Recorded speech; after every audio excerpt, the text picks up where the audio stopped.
Hello, I'm Kara Dingus-Brooke, President and CEO of the Foundation for Appalachian Ohio, and I'm happy to introduce a look back at how the Foundation for Appalachian Ohio, or FAO as we often call ourselves, began. We're so pleased to share a series of interviews we conducted in 2024 in celebration of our 25th anniversary. These interviews feature a few of the many individuals who helped launch FAO as a regional community foundation serving the 32 counties of Appalachian Ohio. Their work laid the foundation for all we do today to encourage and support philanthropy, to unleash the collective potential within our region. As I stand here, it's humbling to hear from our founders and earliest partners about the work that brought us to this moment, and it's incredibly inspiring to us as we consider our next 25 years. What has been done is beyond anything that we had in mind at the time. When we started, you could talk about millions, but, climbing that mountain seemed impossible to do. And the only way you could do it was one gift at a time. My mind is blown by what has happened since that initial investment was made. I mean, to think that we started with $1 million and now you're talking about over $130 million of assets in the Foundation for Appalachian Ohio. That's just incredible. We were hoping that they would stay afloat, and we were hoping that things would work out, and they have done so much better. The Foundation for Appalachian Ohio began with a simple idea and $1 million seed. From humble roots, with public servants and community leaders uniting like an Amish barn raising, FAO has grown to over $133 million in assets and $43 million in grant making. This was the start of something extraordinary, built by people who brought what they had and shared a common purpose. Well, there's an old quote that says, necessity is the mother of invention. And I think we look at this as a necessity. A three-legged stool is very firm on uneven ground because of the way that it's built. We had some private investment, we had public investment, but we did not have that third leg. We did not have that philanthropic investment. And so once people started understanding that we needed all three legs, it just caught on. I look back at it, take it rather routinely, but we accomplished a whole lot in those early days, but not because of me, because we created an institution, it had a board, people stepped forward from throughout Appalachia, and they made it happen. We just got to set the stage. Everything has a catalyst, in my opinion, and what happened is that I was elected to the Ohio legislature. People started asking me, how do I get money to start a park? How do I get money for this particular cause? How do I? And I'm like, I don't know. What I noticed in Appalachia was there was a lack of really nonprofit institutions, a lack of capacity for philanthropy, for the private sector, for startup nonprofits to get resources. If someone has an idea, they can go to their community foundation, but Appalachia lacked that. The path forward wasn't easy. Money was a challenge, how to find it, how to grow it, and to create something sustainable. Enter the Noodling Group, a collection of visionaries determined to blaze a trail for philanthropy in the region. With Governor Taft's support, they turned the obstacles into opportunities and laid the foundation for FAO's mission. How do we raise the money to kickstart this off? So we put together this proposal that said, hey, Governor, how about for every dollar we raise, you match it with a state dollar so we can get this foundation moving. So he agreed, up to $1 million. So it just made sense that, well, why shouldn't there be a foundation, a philanthropic organization that's really focused on Appalachia? We figured out, well, maybe, the state could provide just a little bit of seed capital to get the ball rolling on a community foundation for Appalachia. Of course, it didn't hurt that my budget director, Tom Johnson, was from Appalachia, and he understood the issues and problems of and the challenges of Appalachia firsthand. It wasn't just giving them $1 million. They had to match it. And it was hard for them. It turns out, of all the things that I personally worked on and all of our legislators worked on, I mean, this is one of the most important and long-lasting. So I'm quite proud of it, quite proud of what a lot of people have contributed to it.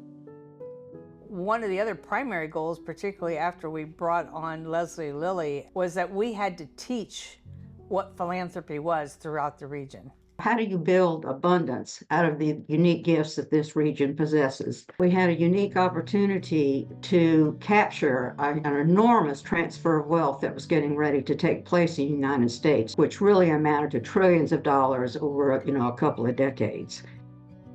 I think of Dean Schooler, David Mitchell, who was the head of the Muskingum Foundation, Bob Garbo, Roger McCauley. I want to leave other people out. Marion Campbell was one of our early board member founders. She would point out to me, she'd say, Mick, FAO really means fostering access to opportunity. She was right. That's really what the crux of our mission was. And we certainly had mission and vision from early leadership, from Leslie right on to Kara. And the board has adopted that and that's really become our marching song in many ways.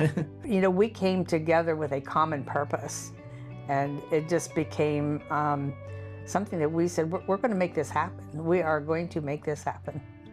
Appalachia faced more than economic barriers. There was a culture of diminished expectations. FAO's first campaign, I'm a Child of Appalachia, set out to change that by inspiring pride and hope, especially among young people. It was a bold step for a young foundation, proving that transformation really does start with mindset.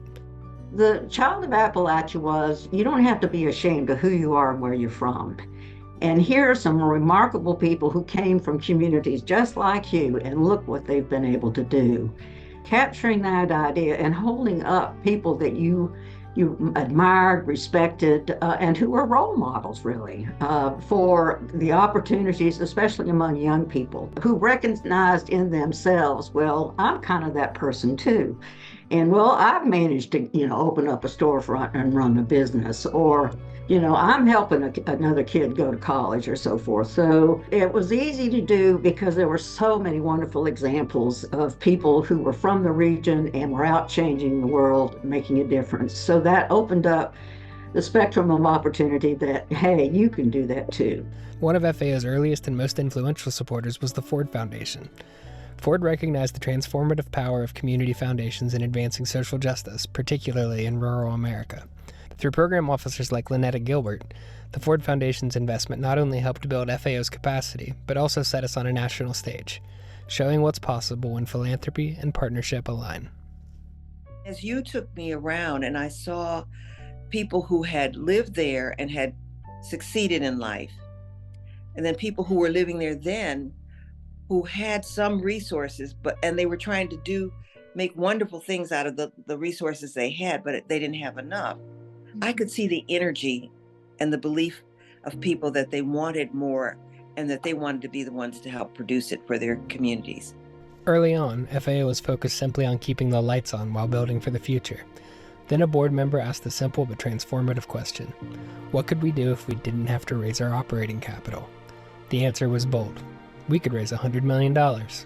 That spark became the initial philanthropic offering, or IPO. Modeled on the business world, it invited donors to invest in FAO's long-term vision. With supporters like Ken Taylor, American Electric Power, Ohio University, and many others, FAO secured its foundation to focus on transformative work. Success of FAO's IPO campaign was built on visionary leadership and cornerstone investments, like the $1 million gift from Ohio Cat. Their investment was more than financial.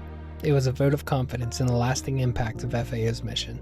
You came to the table with a framework. The IPO was a creative approach, echoing an initial public offering, this time using the philanthropy keyword, and it worked. Yeah, I think it's the whole philanthropic idea, or setting the seed money for something greater, so that you feel that 100% of your efforts are made in such a pure way is a very unique strategy, and I think it's one in which a lot of nonprofits could take a look at as a best practice. As you heard, FAO was born out of need. With 90% less philanthropic assets per capita than the rest of Ohio, Appalachian Ohio didn't have the charitable resources available in other parts of our state. And that's still true today. Closing the philanthropy gap is long-term work that requires us all. We've made tremendous progress across all areas of quality of life, areas we call our pillars of prosperity. Together with our donors, nonprofit organizations, and partners, our investments are improving health, creating educational opportunities, advancing economic development and environmental stewardship, and providing access to new arts and cultural experiences. Over 25 years, there have been many investments at both the local and regional levels. As we continue this work, FAO is especially focused on growing local infrastructure and innovations that will scale for long-term impact across all of Appalachian Ohio. From the beginning, FAO's founders felt that at the end of the day, the local community is our unit of change. And so we set out to ensure that every community in Appalachian Ohio had a local foundation. Under FAO's umbrella, we now have 14 affiliate foundation partners working at the county or community level, as well as the region-wide African American Community Fund. These affiliates are serving communities that previously lacked local foundations, and each is investing in local needs and opportunities. Together, our affiliates are leveraging regional economies of scale to access new opportunities and provide one another with new ideas and innovations. FAO has long taken an asset-based approach to our programming. We build on our strengths, identify bright spots within our communities, and we partner with others to increase impact across the region. A wonderful example of how we've been able to combine charitable giving with an innovative idea to address a need is our Mobile Vision Clinic partnership. Children receive vision screenings at school, but unfortunately, many don't receive the follow-up care they need. That changed thanks to a gift from an anonymous donor who struggled with poor eyesight as a child, and thanks to transformative partnerships with local, state, and regional organizations. The Mobile Vision Clinic now provides students with vision screenings, eye exams, and prescription glasses right at their schools, all at no cost to families. The Mobile Vision Clinic has transformed access to eye care in Ohio, providing critical services to more than 10,000 children. And now, the program we helped start has expanded to help children statewide, ensuring more students receive the vision care they need to succeed, both in school and in life. Of course, programs like the Mobile Vision Clinic require financial investment to get off the ground. But just as important as dollars are strong, committed leaders. We certainly need leadership from every generation. But young people are key to ensuring our communities remain vibrant locations people want to call home. To give young community builders a stake in the future of our region, donors collaborated through FAO to develop and pilot the Growing Home Fellowship. It's a region-wide effort to recruit and prepare young adults for community leadership. Our fellows commit to live, work, and serve in Appalachian Ohio for 5 years. And FAO provides a stipend, leadership development, coaching, access to grant funding, and perhaps most importantly, a network of support and encouragement. More than 100 Growing Home Fellows are serving in 29 of Appalachian Ohio's 32 counties. And these are just a few of the efforts underway thanks to the community of doers and donors who make our mission possible. We're incredibly grateful for all the work that has come before us. We thank the many leaders, those featured in these interviews, and the many others who also played a part. These are the people who ensured our region had a foundation for Appalachian Ohio. We hope you will join us as we build on their work and continue to work towards our vision of flourishing people and flourishing communities across Appalachian Ohio today and for years to come. The story of the Foundation for Appalachian Ohio proves what's possible when people come together with vision and determination. From a single idea and $1 million, we've grown to over $133 million in assets, transforming lives and reshaping the future of this region. But our work is far from finished.